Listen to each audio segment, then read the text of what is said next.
Good evening, everyone. I'm Joshua Orro, the Mustang Prince, and welcome to Mustang Prince Orro Reports. You know, during my late elementary age until my early high school age, I used to host and attend a few sleepovers with some of my closest friends. And during said sleepovers, I had movie nights, pizza, and sometimes fun activities. And nowadays, with COVID around, I miss those old days, and I just hope that I can host or attend another one after I get my second COVID dose this April. However, tonight, let's look at an episode where Princess Sofia hosted her first royal sleepover. Airing on television on January 18th, 2013, this is the Big Sleepover. So, let's get started. In this episode, Princess Sofia hosts her first slumber party in the castle. Her sister Amber invites Princess Hildegard and Princess Cleo, while Sofia invites Ruby and Jade. However, Sofia is horrified when her posh princess pals look down on her less wealthy friends, and she tries to help them get along. So, what are my thoughts on this episode? Well, to me, this episode was a bit of a mixed bag for me. But let's find out why in my Mustang notes. Now, this episode marks the second time Sofia gets into an argument with someone because of her open-minded and kind-hearted nature. Also, the moral of this episode is that you must accept people for who they are and treat them with kindness. Now, this is something I know very well how to do, especially with my closest friends. But I wish I could say the same for 3 of the characters in this episode. Also to note, this wouldn't be the only time when Sofia had a sleepover. If you recall, during the Curse of Princess Ivy special, Amber and Sofia had a sleepover in her bedroom where they were playing games and telling ghost stories. But in reality, that sleepover was just a plot so that Amber could steal her sister's amulet. As for the animation, well, to me, the animation is still great, and while the slumber party may seem a tad girlish, no offense, I think some of the activities like fan painting, pin the tail on the unicorn, and dancing in the ballroom seems kind of fun, and it's also fitting to the royal custom. Also, there's a chocolate milk fountain. However, to me, this episode is missing a few things like pillow fights or even puzzles.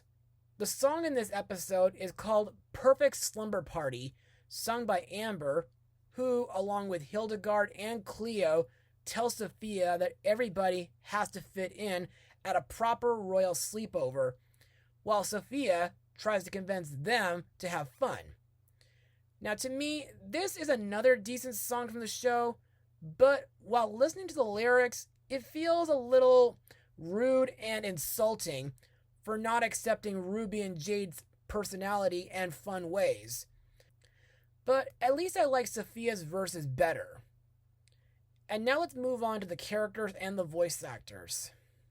Princess Sofia is voiced again by Ariel Winter, who voiced a few of Thumper's sisters in Bambi 2, Penny Peterson in Mr. Peabody and Sherman, and a young Kyrie in Kingdom Hearts Birth by Sleep. Now, I like the fact that Sofia is excited to have her first slumber party as a princess, and I like that she tries to help her friends get along with each other, even when she, Ruby, and Jade had to temporarily split from Amber's group. However, there's one scene in this episode that could have been handled a bit better. During the dancing scene in the ballroom, I think Sofia could have taught Ruby and Jade how to dance and lead them while dancing.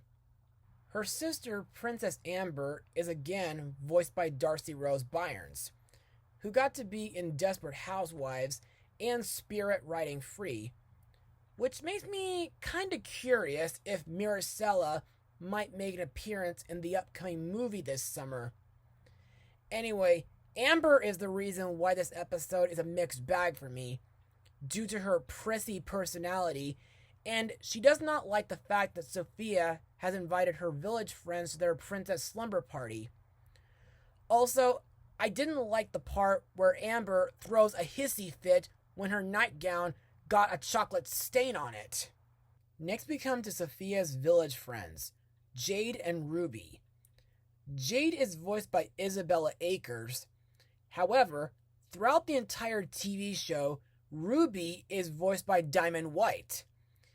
Now, as I previously said, these two have been close friends with Sofia ever since before she became a princess.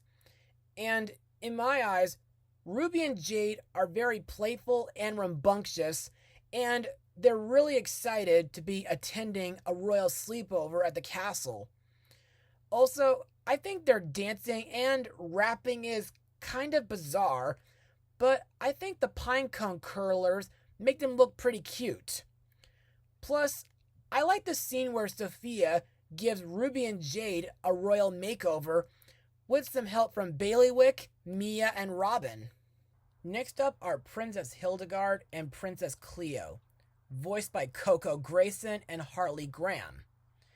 These two are said to be the most popular princesses at Royal Prep, and in my opinion, while Hildegard is snobbish and self-centered like Amber is, Cleo is more open to things that are not considered for princesses.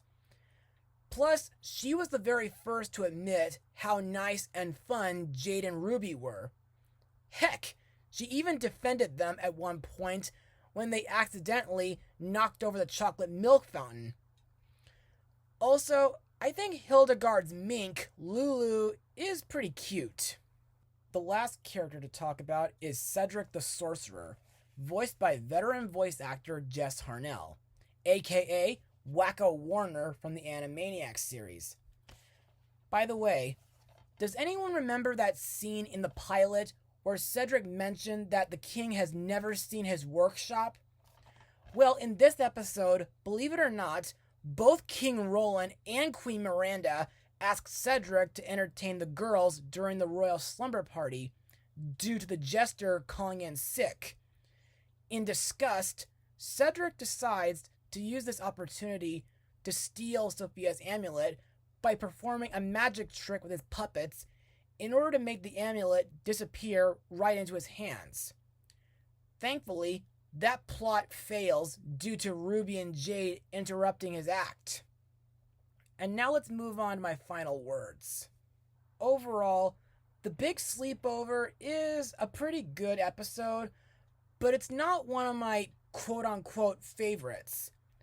Yes, the animation is good, and a few characters are memorable, playful, and fun, but while it does make me miss the sleepovers that I got to host and participate in, the sleepover party here is not really to my taste too much, and Amber was absolutely rude, bratty, and inconsiderate. Still, some of the stuff in this episode was fun, but still, like I said, not one of my favorites. I give this episode a 63% out of 100. Well, that's all for now. Be sure to join me again next time, where we'll make some noise with some friendly trolls. Mustang power. Oh, and good night, folks.